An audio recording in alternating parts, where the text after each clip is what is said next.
everyone, and today I will be explaining to you why you don't need all of that blood. Every 2 seconds, somebody's in need of a blood transfusion. That means that every minute that passes during this speech, 30 people will have needed a blood transfusion already. Today I will be answering 4 questions. Those questions are, what is the difference between blood types? Who can and cannot donate? Why would you want to donate? And where can you learn more and do something about this? Starting with the what. What are the differences between the blood types? We categorize our blood types in 4 sections. There is A, B, AB, and O. While we only have 4, dogs actually have 13 different blood types, which we're not going to get into because we're talking about humans today, but just for that perspective, we don't have that many. So here is a visual to help you visualize your blood types. Type A has type A antigens. B has B antigens, and as you can follow along, AB has type A and B antigens. Type O, if you can picture in your head, 0, nada. There is no antigens and there's no antibodies. So that means that O can donate to anybody. And this is important because imagine you are in an ER. You were shot and you're unconscious. The doctors have no way of knowing what your blood type is. They don't have the time and they don't have the energy to figure out what your blood type is to safely give you blood. Because if you get the wrong blood type, it can kill you and put you into shock or a coma. So that being said, O is universal blood type. Because it has none of the anti-antigens, it can be donated to any blood type, which makes it the safe blood. Also, just a side note, the Rh protein is what determines whether or not you have a positive or a negative blood type, like A positive or A negative, depends on the presence or lack of the Rh protein. So here's a compatibility chart just to help you visualize how people are compatible with different blood types. And as you can see, O is everybody and AB can also receive from everybody. This is important to understand for doctors especially because this isn't always the case. For example, in my situation, I had, as I mentioned in my last speech, I had cancer 3 times. So when I had a bone marrow transplant, my brother actually was type O positive, and he donated to me being an O negative. He actually switched my blood type, which is really weird to think about, and you're like, what? That's not even possible, because we just talked about how important it is to give people the correct blood types. But when it is a transplant, it actually can change your blood type, because what they do is they give you chemotherapy and they knock your immune system from 100 to 0, or almost 0, because you'd be dead, and they give you the transplant so you cannot fight back. Your blood cells cannot fight back against that foreign blood type. So I now can never donate blood or be an organ donor because my blood type actually changed.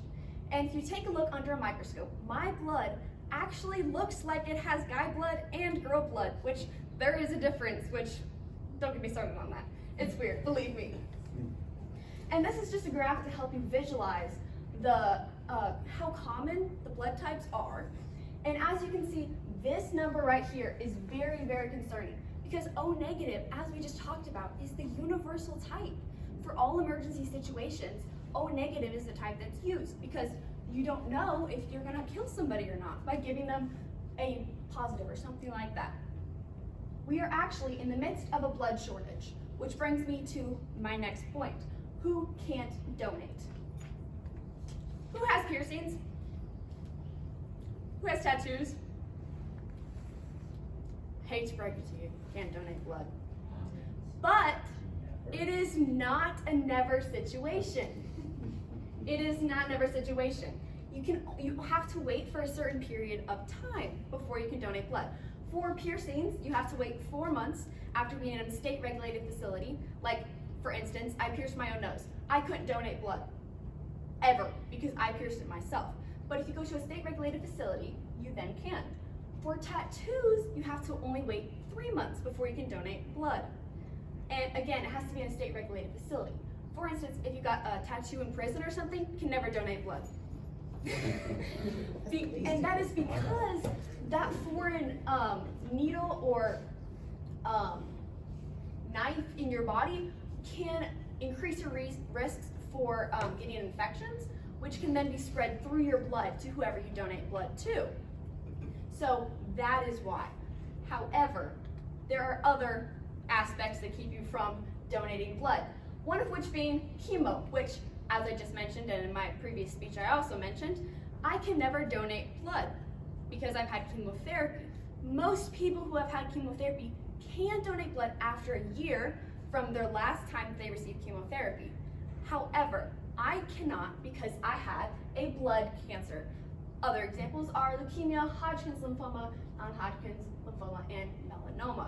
The reason being is that theoretically, if you have a blood cancer and they're not positive, because you can never be 100% sure if you got rid of your cancer, you could still give that cancer through your blood to somebody else, which I don't think any of y'all would volunteer to get cancer, because I certainly wouldn't.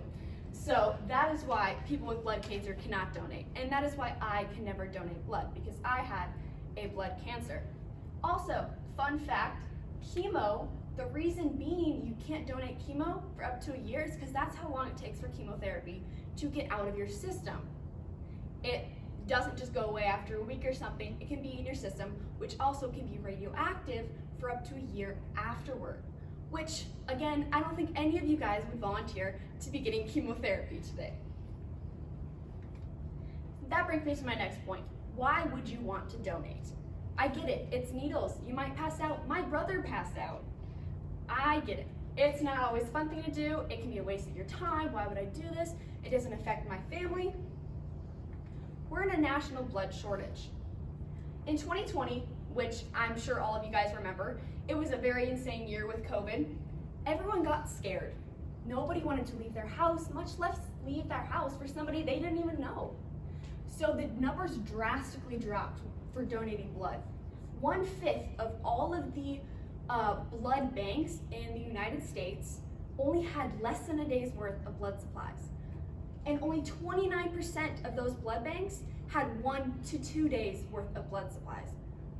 That is drastically concerning. And that is because every 2 seconds, as I just spoke about, every 2 seconds somebody's in need of blood. Blood actually has a shelf life of 6 weeks.